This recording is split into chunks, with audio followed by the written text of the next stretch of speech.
ओम भास्कराय नमः। जय श्री कृष्ण। हर हर महादेव। स्वागत है आप सभी का आपके अपने चैनल हमारे संस्कार में। आज हम आपके सामने प्रस्तुत करने जा रहे हैं जेठ मास की कथा अध्याय 6।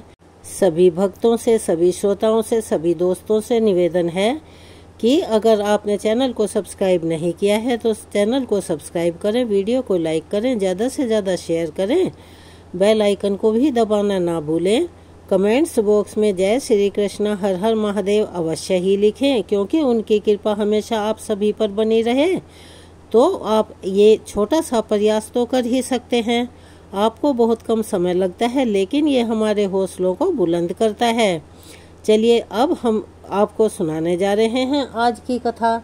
आज हम लेकर आए हैं छठी कथा। ये कथाएं सिर्फ सुनने मात्र के लिए नहीं होती, बल्कि चलचित्र की भांति हमारे दिलो दिमाग पर छा जाती हैं, जिनमें हम बिना किसी छद्मावरण के अपने आप को देखते हैं। हम बिना किसी भी लोभ लालच के इन्हें सुनते हैं, दूसरों को सुनाते हैं और अगर पढ़ने का मौका मिले तो पढ़ते भी हैं। जैसे कोई पवित्र नदी लोगों के द्वारा छोड़ी गई हर चीज, यानी कि चाहे वो अच्छी हो या बुरी हो, अपने अंदर समेट कर बहा ले जाती है। वही स्थिति हमारे दिल और दिमाग की होती है। सब कुछ शांत हो जाता है, फिर एक नई ऊर्जा, नया उत्साह भर देती है। उसके बाद हमारी इच्छाएं, हमारे विकल्प, मन में उठने वाले प्रश्न सभी बिना किसी मांग और बदलाव के शांत होते चले जाते हैं। हम उसी शांति व सुख की तलाश करते हैं जो सिद्ध योगी जन हजारों लाखों वर्षों की तपस्या के बाद प्राप्त करते हैं। लेकिन अगर हम उससे तब भी आश्वस्त नहीं होते तो हम श्री कृष्ण वासुदेव यशोदा नंदन के सामने घुटने टेक कर श्रद्धा से हाथ जोड़ देते हैं और प्रार्थना करते हैं कि हे माधव, जो हम अज्ञानी, अल्पबुद्धि, ना समझ नहीं सके, आप कृपा करना और हमें ज्ञान बुद्धि देना और वह सभी गूढ़ रहस्य समझा देना। हे सूर्य नारायण, हमारे अंतर मन में इतना उजाला भर देना कि अंधकार भी हमें गुमराह ना कर सके और हम सत्य से ना डिगे। फिर गंगा माँ से प्रार्थना करते हैं कि हे गंगे मैया, तुम शीतल लहरों की स्वामिनी और पवित्र पावनी नदी हो, गंगा हो, देवी हो। तुम हमारे सभी दुखों को, सभी पापों, कष्टों को और सभी समस्याओं को अपनी इन पवित्र पावनी लहरों में बहा कर ले जाना और सभी का उद्धार करना। तो चलिए अब हम सुनाते हैं आज की कथा का वृतांत। ब्रह्मा जी ने कहा, हे महादेव, इस प्रकार अमित ओजस्वी भगवान भास्कर की रथ यात्रा करने वाला और दूसरे से करवाने वाला व्यक्ति परार्ध वर्षों तक सूर्यलोक में निवास करता है। परार्ध लोक किसे कहते हैं? ब्रह्मा जी की आधी आयु को, यानी कि ब्रह्मा जी की आधी आयु के बराबर के समय को परार्ध वर्ष कहा जाता है। उस व्यक्ति के कुल में ना तो कोई दरिद्र होता है, ना कोई रोगी होता है। सूर्य भगवान के अभ्यंग के लिए घी समर्पण करने वाले तथा अनेक प्रकार का तिलक करने वाले व्यक्ति को सूर्यलोक प्राप्त होता है। गंगा आदि तीर्थों से जल लाकर जो सूर्य नारायण को स्नान करवाता है, वह वरुण लोक में निवास करता है। लाल रंग का भात और गुड़ का नैवेद्य समर्पित करने वाला व्यक्ति प्रजापति लोक को प्राप्त करता है। भक्ति पूर्वक सूर्य नारायण को स्नान कराकर पूजन करने वाला व्यक्ति सूर्य लोक में निवास करता है।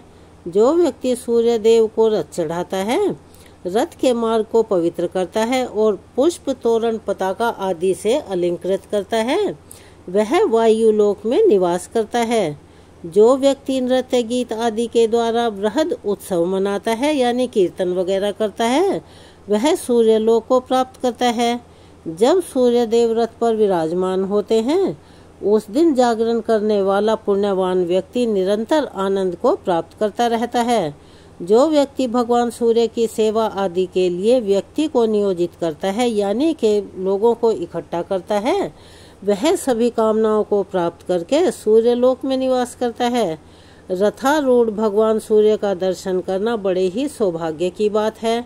जब रथ की यात्रा उत्तर अथवा दक्षिण दिशा की ओर होती है, उस समय दर्शन करने वाला व्यक्ति धन्य है। जिस दिन रथ यात्रा हो उसके साल भर बाद उसी दिन पुनः रथ यात्रा करनी चाहिए। यदि वर्ष के बाद यात्रा नहीं करा सकें तो 12वें वर्ष अतिशय उत्साह के साथ यानी बहुत उत्साह के साथ उत्सव संपन्न कराकर यात्रा संपन्न करवानी चाहिए। बीच में यात्रा नहीं करनी चाहिए। इसी प्रकार इंद्रध्वज के उत्सव में भी यदि विघ्न हो जाए तो 12वें वर्ष में ही उसे संपन्न कराना चाहिए। जो व्यक्ति रथ यात्रा की व्यवस्था करता है वह इंद्र आदि लोकपाल के सायुज्य यानी सानिध्य यानी कि उनकी सन्निकटता को प्राप्त करता है। यात्रा में विघ्न करने वाले व्यक्ति मंदेह जाति के राक्षस होते हैं। सूर्य नारायण की पूजा किए बिना जो अन्य देवताओं की पूजा करता है वह पूजा कभी मान्य नहीं होती, वह निष्फल हो जाती है। रथ यात्रा के समय जो सूर्य नारायण का दर्शन करता है वह निष्पाप हो जाता है। षष्ठी, सप्तमी, पूर्णिमा, अमावस्या और रविवार के दिन दर्शन करने से बहुत ही पुण्य मिलता है और वो पुण्य भी साधारण नहीं होता, अक्षय पुण्य होता है। आषाढ़, कार्तिक और माघ की पूर्णिमा को दर्शन करने से अनंत पुण्य की प्राप्ति होती है। इन 3 मासों में भी रथ यात्रा अवश्य ही करनी चाहिए। इनमें भी कार्तिकी यानी कार्तिक में आने वाली पूर्णिमा को विशेष फलदायी होने से महाकार्तिकी कहा गया है। इन समयों में उपवास कर जो भक्ति पूर्वक भगवान सूर्य की पूजा आराधना करता है वह सद्गति को प्राप्त करता है। संसार पर अनुग्रह करने के लिए प्रतिमा में स्थित होकर सूर्य देव स्वयं उस पूजन को ग्रहण करते हैं। जो व्यक्ति मुंडन करवाकर स्नान, जप, होम यानी के हवन, दान आदि करता है वह दीक्षित होता है। सूर्य भक्त को अवश्य ही मुंडन करवाना चाहिए। जो व्यक्ति इस प्रकार दीक्षित होकर सूर्य नारायण की आराधना करता है वह परम गति को प्राप्त करता है। महादेव जी, इस रथ यात्रा के विधान का मैंने वर्णन किया। इसे जो पढ़ता है, सुनता है या दूसरों को सुनाता है या अगर कुछ भी ना करे और वह कथा को सुनकर हुंकारे मात्र भरता है वह सभी प्रकार के रोगों से मुक्त हो जाता है और विधि पूर्वक रथ यात्रा का संपादन करने वाला व्यक्ति सूर्यलोक को जाता है। अब हम आपको सुना रहे हैं रथ सप्तमी तथा भगवान सूर्य की महिमा का वर्णन। ब्रह्मा जी बोले, हे रुद्र, माघ मास के शुक्ल पक्ष की षष्ठी तिथि को उपवास करके गंध आदि उपचारों से भगवान सूर्य नारायण की पूजा करके रात्रि में उनके सम्मुख शयन करें यानी कि वहीं पर सोएं। सप्तमी में प्रातः काल विधि पूर्वक पूजा करें और उदारता पूर्वक ब्राह्मणों को भोजन कराएं। इस प्रकार 1 वर्ष तक सप्तमी को व्रत कर रथ यात्रा करें। कृष्ण पक्ष में तृतीया तिथि को एक भुक्त, चतुर्थी को नक्त व्रत, पंचमी को अयाचित व्रत, षष्ठी को पूर्ण उपवास तथा सप्तमी को पारण करें। रथस्थ भगवान सूर्य की बलि भांति पूजा कर स्वर्ण तथा रत्नादि से अलंकृत तथा तोरण पताका आदि से सुसज्जित रथ में सूर्य नारायण की प्रतिमा स्थापित करके ब्राह्मण को पूजा करके उसका दान कर दें। स्वर्ण के अभाव में चांदी, तांबे, आटे आदि का रथ बनाकर आचार्य को दान करें। महादेव, यह माघ सप्तमी बहुत ही उत्तम तिथि है। पापों का हरण करने वाली इस रथ सप्तमी को भगवान सूर्य के निमित्त किया गया दान, स्नान, दान, होम, पूजा आदि सत्कर्म 1000 गुना फलदायक हो जाते हैं। जो कोई भी मनुष्य इस व्रत को करता है उसके सारे पाप नष्ट हो जाते हैं और वह अपने अभीष्ट मनोरथों को प्राप्त करता है। सप्तमी के महात्म्य का भक्ति पूर्वक श्रवण करने वाला व्यक्ति ब्रह्म हत्या के पापों तक से भी मुक्ति पा जाता है। सुमंतु मुनि ने कहा, राजन, इस प्रकार रथ यात्रा का विधान बताकर ब्रह्मा जी अपने लोक को चले गए और रुद्र देवता भी अपने धाम को चले गए। अब आप और क्या सुनना चाहते हैं? आपकी क्या इच्छा है वह बताएं। राजा शतानीक ने कहा, हे महाराज, सूर्य देव के प्रभाव का मैं कहाँ तक वर्णन करूं? उन्हीं के अनुग्रह से युधिष्ठिर आदि मेरे पितामहों को सभी प्रकार का दिव्य भोजन प्रदान करने वाला अक्षय पात्र मिला था, जिससे वन में भी वे ब्राह्मणों को संतुष्ट करते थे। जिन भगवान सूर्य की देवता, ऋषि, सिद्ध तथा मनुष्य आदि निरंतर आराधना करते रहते हैं, उन भगवान भास्कर के महात्म्य को मैंने अनेक बार सुना है, पर उनका महात्म्य सुनते सुनते मुझे कभी तृप्ति ही नहीं होती। जिनसे संपूर्ण विश्व उत्पन्न हुआ है तथा जिनके उदय होने से ही सारा संसार ऊर्जावान होता है, जिनके हाथों से लोक पूजित ब्रह्मा और विष्णु तथा ललाट से शंकर उत्पन्न हुए हैं, उनके प्रभाव का वर्णन कौन कर सकता है। अब मैं यह भी सुनना चाहता हूँ कि जिन मंत्र, स्तोत्र, दान, स्नान, जप, पूजन, होम, व्रत तथा उपवास आदि कर्मों से करने से भगवान सूर्य प्रसन्न होकर सभी कष्टों को निवृत्त करते हैं और संसार सागर से मुक्त करते हैं, आप उन्हीं उत्तम मंत्र, स्तोत्र, रहस्य, विद्या, पाठ, व्रत आदि को बतलाएं, जिनसे भगवान सूर्य का कीर्तन हो और जिह्वा धन्य हो जाए, क्योंकि वही जिह्वा धन्य है जो भगवान सूर्य का स्तवन करती है। सूर्य की आराधना के बिना यह शरीर व्यर्थ है। एक बार भी सूर्य नारायण को प्रणाम करने से प्राणी का भवसागर से उद्धार हो जाता है। रत्नों का आश्रय मेरु पर्वत, आश्चर्यों का आश्रय आकाश, तीर्थों का आश्रय गंगा और सभी देवताओं के आश्रय भगवान सूर्य हैं। मुने, इस प्रकार अनंत गुणों वाले भगवान सूर्य के महात्म्य को मैंने बहुत बार सुना है। देवगण भी भगवान सूर्य की ही आराधना करते हैं, यह भी मैंने सुना है। अब मेरा यही दृढ़ संकल्प है कि संपूर्ण प्राणियों के हृदय में निवास करने वाले तथा स्मरण मात्र से समस्त पाप तापों को दूर करने वाले भगवान सूर्य की भक्ति पूर्वक उपासना कर मैं भी संसार से मुक्त हो जाऊं। आइए अब सुनते हैं भगवान सूर्य द्वारा योग का वर्णन एवं ब्रह्मा जी के द्वारा दिंडी को दिया गया क्रिया योग का उपदेश। सुमंतु मुनि ने कहा, राजन, ऋषियों को जिस प्रकार ब्रह्मा जी ने सूर्य नारायण की आराधना के विधान का उपदेश दिया था, मैं उसे सुनाता हूँ। किसी समय ऋषियों ने ब्रह्मा जी से प्रार्थना की कि महाराज, सभी प्रकार की चित्तवृत्ति के निरोध रूपी योग को आपने कैवल्य पद को देने वाला कहा है, किंतु यह योग अनेक जन्मों की कठिन साधना के द्वारा प्राप्त हो सकता है, क्योंकि इंद्रियों को बलात् आकृष्ट करने वाले विषय अत्यंत दुर्जय हैं। मन किसी प्रकार से स्थिर नहीं होता, राग द्वेष आदि दोष नहीं छूटते और पुरुष अल्पायु होते हैं। इसीलिए योगी सिद्ध का प्राप्त होना अतिशय कठिन है। अतः आप ऐसे किसी साधन का उपदेश करें, यानी कि बताएं, जिससे बिना परिश्रम के ही निस्तारा हो सके। ब्रह्मा जी ने कहा, मुनीश्वरों, यज्ञ, पूजन, नमस्कार, जप, व्रत, उपवास और ब्राह्मण भोजन आदि से सूर्य नारायण की आराधना करना ही इसका मुख्य उपाय है। यह क्रिया योग है। मन, बुद्धि, कर्म, दृष्टि आदि से सूर्य नारायण की आराधना में तत्पर रहें। वे ही पर ब्रह्म अक्षर, सर्वव्यापी, सर्वकर्ता, अव्यक्त, अचिंत्य और मोक्ष को देने वाले हैं। अतः आप उनकी आराधना करके मनोवांछित फल को प्राप्त करें और भवसागर से मुक्त हो जाएं। ब्रह्मा जी से यह सुनकर मुनिगण सूर्य नारायण की उपासना के रूप क्रिया भोग में तत्पर हो गए। हे राजन, विषयों में डूबे हुए संसार के दुखी जीवों को सुख प्रदान करने वाले सूर्य नारायण के अतिरिक्त और कोई भी नहीं था। इसीलिए उठते, बैठते, चलते, सोते, भोजन करते हुए सदा सूर्य नारायण का ही स्मरण करो। भक्ति पूर्वक उनकी आराधना में प्रवृत्त हो, जिससे जन्म मरण आदि व्याधि से युक्त इस संसार समुद्र से तुम पार हो जाओगे।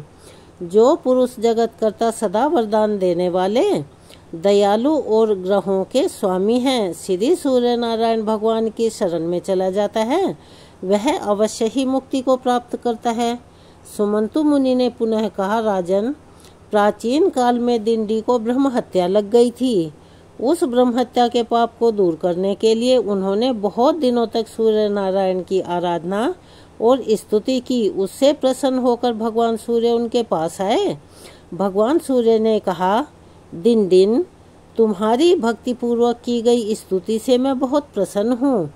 अपने मन चाहा वर मांगो।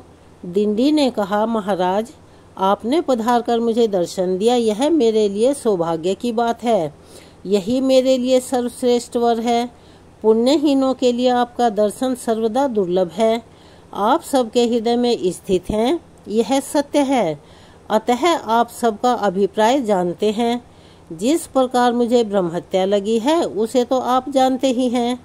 हे भगवान, आप मुझ पर ऐसा अनुग्रह करें कि मैं इस निंदित ब्रह्महत्या से तथा अन्य पापों से शीघ्र ही मुक्ति पा जाऊं और मैं सफल मनोरथ हो जाऊं। आप संसार से उद्धार का उपाय बताएं, जिसके आचरण से संसार के प्राणी सुखी हो जाएं। दिंडी के इस वचन को सुनकर योग वेता भगवान सूर्य ने उन्हें निर्बीज योग का उपदेश दिया, जो दुख के निवारण के लिए औषध रूप है। दिंडी ने प्रार्थना करते हुए कहा, महाराज, यह निष्कल योग तो बहुत कठिन है, क्योंकि इंद्रियों को जीतना, मन को स्थिर करना, अहम शरीर आदि का अभिमान और ममता का त्याग करना, राग द्वेष से बचना, ये सब अतिशय कष्ट साध्य बातें हैं। ये बातें कई जन्मों के अभ्यास करने से प्राप्त होती हैं। अतः आप कोई ऐसा साधन बताएं जिससे अनायास बिना विशेष परिश्रम के ही फलों की प्राप्ति हो जाए। तब भगवान सूर्य ने कहा, गणनाथ, यदि तुम्हें मुक्ति की इच्छा है तो समस्त कलेशों को नष्ट करने वाले क्रिया योग को सुनो। अपने मन को मुझ में लगाओ, भक्ति से मेरा भजन करो, मेरा यजन करो, मेरे परायण हो जाओ, आत्मा को मेरे में लगा दो, मुझे नमस्कार करो, मेरी भक्ति करो, संपूर्ण ब्रह्मांड में मुझे परिव्याप्त समझो। ऐसा करने से तुम्हारे संपूर्ण दोषों का विनाश स्वतः ही हो जाएगा और तुम मुझे प्राप्त कर लोगे। भली भांति मुझ में आसक्त हो जाने पर राग, लोभ आदि दोषों के नाश हो जाने से कृतकृत्या हो जाती है। अपने मन को स्थिर करने के लिए सोना, चांदी, तांबा, पाषाण, काष्ठ आदि से मेरी प्रतिमा का निर्माण करवाकर या चित्र ही लिखकर विविध उपचारों से भक्ति पूर्वक पूजन करो। सर्व भाव से प्रतिमा का आश्रय ग्रहण करो। चलते फिरते, भोजन करते, आगे पीछे, ऊपर नीचे उसी का ध्यान करो। उसे पवित्र तीर्थों के जल से स्नान करवाओ। गंध, पुष्प, वस्त्र, आभूषण, विविध नैवेद्य और जो पदार्थ स्वयं को प्रिय हो उन्हें अर्पण करो। इन विविध उपचारों से मेरी प्रतिमा को संतुष्ट करो। कभी गाने की इच्छा हो तो मेरी मूर्ति के आगे मेरा गुणानुवाद करो। सुनने की इच्छा हो तो हमारी कथा सुनो। इस प्रकार मुझ में अपने मन को अर्पण करने से तुम्हें परम पद की प्राप्ति होगी। सभी कर्म मुझ में अर्पण करो, डरने की कोई बात नहीं है। मुझ में मन लगाओ, जो कुछ करो मेरे लिए करो। ऐसा करने से तुम ब्रह्महत्या आदि सभी दोष पापों से रहित होकर मुक्त हो जाओगे। इसीलिए तुम इस क्रिया योग का आश्रय ग्रहण करो। दिंडी बोले, महाराज, इस अमृत रूपी क्रिया योग को आप विस्तार से कहें, क्योंकि आपके बिना कोई भी इसे बतलाने में समर्थ नहीं है। यह अत्यंत गोपनीय और पवित्र है। तब भगवान सूर्य ने कहा, तुम चिंता मत करो। इस संपूर्ण क्रिया योग का ब्रह्मा जी तुमको विस्तार पूर्वक उपदेश करेंगे और मेरी कृपा से तुम इसे ग्रहण करोगे। इतना कहकर तीनों लोकों के दीप स्वरूप भगवान सूर्य अंतर्निहित हो गए और दिंडी भी ब्रह्मा जी के धाम को चले गए। ब्रह्मा लोक पहुंचकर दिंडी सुर ज्येष्ठ चतुर्मुख ब्रह्मा जी को प्रणाम कर कहने लगे। दिंडी ने प्रार्थना पूर्वक कहा, हे ब्रह्मन, मुझे भगवान सूर्य देव ने आपके पास भेजा है। आप कृपा करके मुझे क्रिया योग का उपदेश करें, जिसके सहारे मैं शीघ्र ही भगवान सूर्य को प्रसन्न कर सकूं। ब्रह्मा जी बोले, गणाधिप, भगवान सूर्य का दर्शन करते ही तुम्हारी ब्रह्महत्या तो नष्ट हो गई। तुम भगवान सूर्य के कृपा पात्र हो गए। यदि सूर्य नारायण की आराधना करने की इच्छा है तो प्रथम दीक्षा ग्रहण करो, क्योंकि दीक्षा के बिना उपासना नहीं होती और ना ही वो मान्य होती है। अनेक जन्मों के पुण्य से भगवान सूर्य में भक्ति होती है। जो पुरुष भगवान सूर्य से द्वेष रखता है, ब्राह्मण तथा वेद की निंदा करता है, उसे अवश्य ही अधम पुरुष से उत्पन्न समझो। यानी कि उसका खुद का तो खुद का, उसकी जो वंशावली पहले से चली आ रही है वह भी अधम मानी जाती है। माया के प्रभाव से ही अधम पुरुषों की कुकर्म में प्रवृत्ति होती है और उनके स्वल्प शेष रहने पर सूर्य की आराधना के लिए दीक्षा की इच्छा होती है। इस भवसागर में डूबने वाले पुरुषों का हाथ पकड़कर उद्धार करने वाले एकमात्र भगवान सूर्य ही हैं। इसीलिए तुम दीक्षा ग्रहण कर भगवान सूर्य में तन्मय होकर उनकी उपासना करो। इससे शीघ्र ही भगवान सूर्य तुम पर अनुग्रह करेंगे। दिंडी ने विनम्रता से पूछा, महाराज, दीक्षा का अधिकारी कौन पुरुष है और दीक्षा ग्रहण करने के बाद क्या करना चाहिए? कृपया इसे भी विस्तार से बताएं। तब ब्रह्मा जी ने कहा, दिंडिन, दीक्षा ग्रहण की इच्छा वाले व्यक्ति को मन, वचन और कर्म से हिंसा नहीं करनी चाहिए। सूर्य भगवान में भक्ति करनी चाहिए। दीक्षित ब्राह्मणों यानी जिन्होंने दीक्षा ग्रहण की हो उनको सदा नमस्कार करना चाहिए। किसी से द्रोह नहीं करना चाहिए। ईर्ष्या द्वेष नहीं रखना चाहिए। सभी प्राणियों को सूर्य के रूप में समझना चाहिए। देव, मनुष्य, पशु, पक्षी, चींटी, वृक्ष, पाषाण आदि जगत के सभी पदार्थों और आत्मा को सूर्य से भिन्न न समझकर मन, वचन और कर्म से जीवों में पाप बुद्धि नहीं करनी चाहिए। ऐसा ही पुरुष दीक्षा का अधिकारी होता है। जो गति सूर्य नारायण की आराधना से प्राप्त होती है वह ना तो तप से मिलती है और ना बहुत दक्षिणा वाले यज्ञों के करने से। सभी प्रकार से जो भगवान सूर्य का भक्त है वह धन्य है। उस सूर्य भक्त के अनेक कुलों का उद्धार हो जाता है।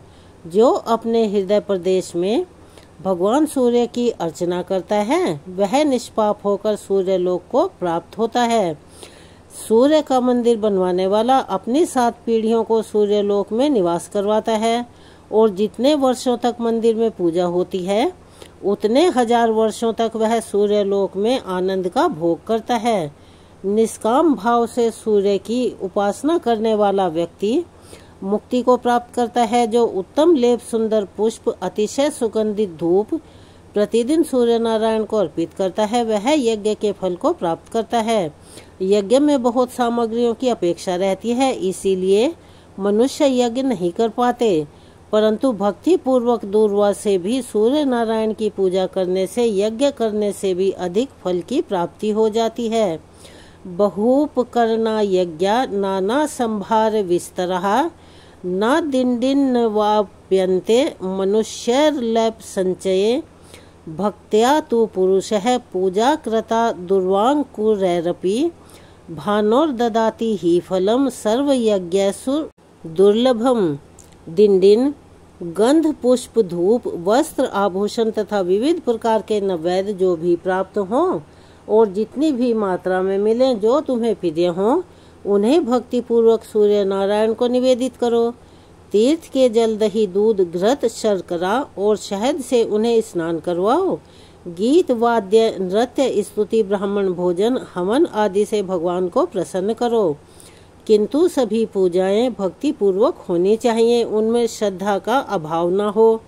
मैंने भगवान सूर्य के आराधना करके ही सृष्टि की है, यानी कि सृष्टि बनाई है। विष्णु उनके अनुग्रह से ही जगत का पालन करते हैं और रुद्र यानी शिव ने उनकी ही प्रसन्नता से संहार शक्ति प्राप्त कर ली है। ऋषिगण भी उनके ही कृपा प्रसाद को प्राप्त कर मंत्रों का साक्षात्कार करने में समर्थ होते हैं। इसीलिए तुम भी पूजन, व्रत, उपवास आदि से वर्ष पर्यंत भगवान सूर्य की आराधना करो, जिससे सभी कलेश दूर हो जाएंगे और तुम शांति प्राप्त करोगे। आज की कथा के वृतांत को हम यहीं विराम देते हैं। इसके आगे का वृतांत हम कल अपनी आने वाली वीडियो में सुनाएंगे। कृपया उसे भी अवश्य ही सुनिएगा और उसका इंतजार कीजिएगा। हमें उम्मीद है कि इन कथाओं को सुनने से आपको ज्ञान की प्राप्ति हुई होगी और प्रभु के पास होने का आभास हुआ होगा। अगर आपको ये कथाएं पसंद आई तो हमारे चैनल को सब्सक्राइब करें, वीडियो को लाइक करें, ज़्यादा से ज़्यादा शेयर करें, बेल आइकन को दबाना ना भूलें। कमेंट्स बॉक्स में जय श्री कृष्ण हर हर महादेव लिखना ना भूलें। अपना सहयोग और प्यार हमें ऐसे ही प्रदान करते रहें। जय श्री हरि। धन्यवाद।